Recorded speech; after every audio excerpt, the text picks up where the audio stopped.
L'eczéma, mais pris d'une autre façon. À un moment donné, cet eczéma a pu commencer à exister. Il y a un rapport avec la peau.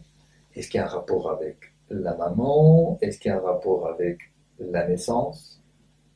Est-ce que c'est la première relation donc, avec la peau, puisque avant, la peau existait chez l'enfant non né, prénatal.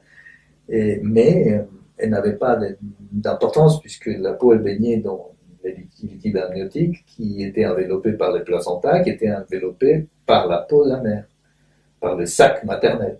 Bon, mais ce n'est qu'après qu'on perd ça, le liquide amniotique, qu'on perd le placenta, qu'on perd le sac maternel, ou nu, c'est-à-dire avec la peau.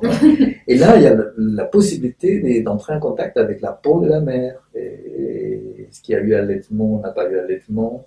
Est-ce que les rapports avec les seins, s'il y a eu les seins, les odeurs de la mère, la chaleur des seins, et comment la mère, surtout, voilà, a vécu cet autre corps, le corps de l'autre a vécu cette expérience-là, et que peut-être que là, il y a un contact qui s'est fait de peau à peau. Contact amoureux, contact agressif. Oui, mais ça ne peut venir se faire que s'il y a un état un peu hypnotique, hein, presque hypnotique, ouais, c'est ça. C'est un peu comme une méditation, quand on s'oublie un peu dans la séance analytique. Hein. Mais pourquoi donc la psychanalyse peut-elle pas être remplacée par la méditation? Parce que ce n'est pas la même chose. On est dans la logique d'un autre discours. La psychanalyse n'est pas que la méditation, évidemment. Mais il y a ces moments-là, je voulais parler juste de cet aspect-là, qui est juste un aspect entre autres. Ce que je voulais dire, c'est que dans l'état des méditations, hors psychanalyse, on va traiter son corps d'une façon beaucoup plus différente que quand on est dans l'action. Peut-être aussi ce facteur-là qu'en méditation, on entre dans une très profonde relation avec soi-même, tandis que le psychanalyste, il tient un lieu, il assure sa place, donc c'est toujours un rapport à un autre, la rectification au réel en même temps. Oui, oui, c'est bien dit, oui. Je pense que oui, tout à fait. Vous dites bien, oui. Merci. Oui. Oui, donc, oui.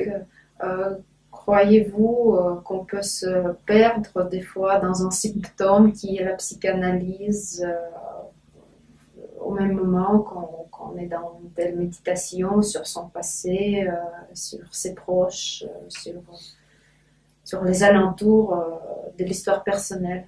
Et la question c'est si on peut se laisser aller à ça ou quoi? Oui, peut-être quelques séances psychanalytiques, elles peuvent être considérées comme les séances de méditation, mais on n'arrive jamais jusqu'à ce point-là de les comparer, de les substituer.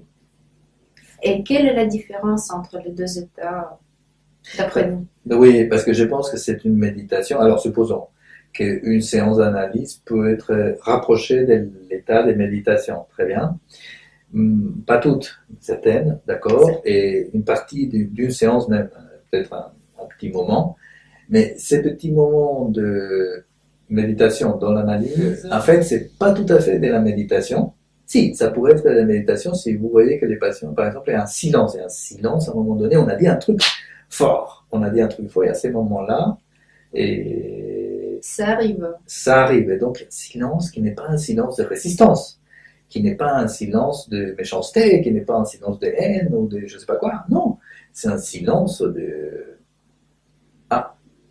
réflexions profondes, voire peut-être des méditations aussi. Et donc on oublie plein de choses. On oublie l'environnement, on oublie quelle heure il est, on oublie ce qu'on va faire après. Parce que ce qu'on a dit, soit l'analyste, soit les patients, surtout l'analysant, qui a dit ça, est tellement fort que et ça réduit l'essence à un truc. C'est une réduction d'essence impressionnante à un truc précis. Et là, il peut avoir ça, un état un peu comme de méditation profonde. Mais c'est bon. Mais sinon, la méditation en général, dont l'analyse, ça serait un peu, pas tout à fait la méditation en dehors, parce que c'est une méditation qui est communiquée.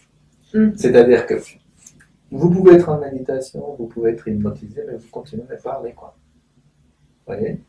C'est ça.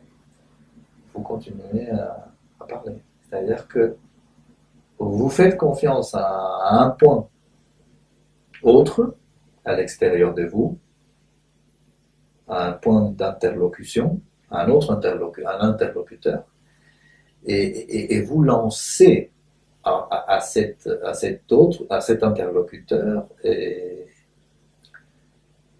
l'événement méditatif présent. Et vous faites participer, vous invitez l'interlocuteur à participer de votre méditation. Voilà. Donc c'est différent de... Oui. Moi je dirais comme ça après. Je vous remercie beaucoup, Je vous en prie. c'est très intéressant comme point de vue. Je vous en prie.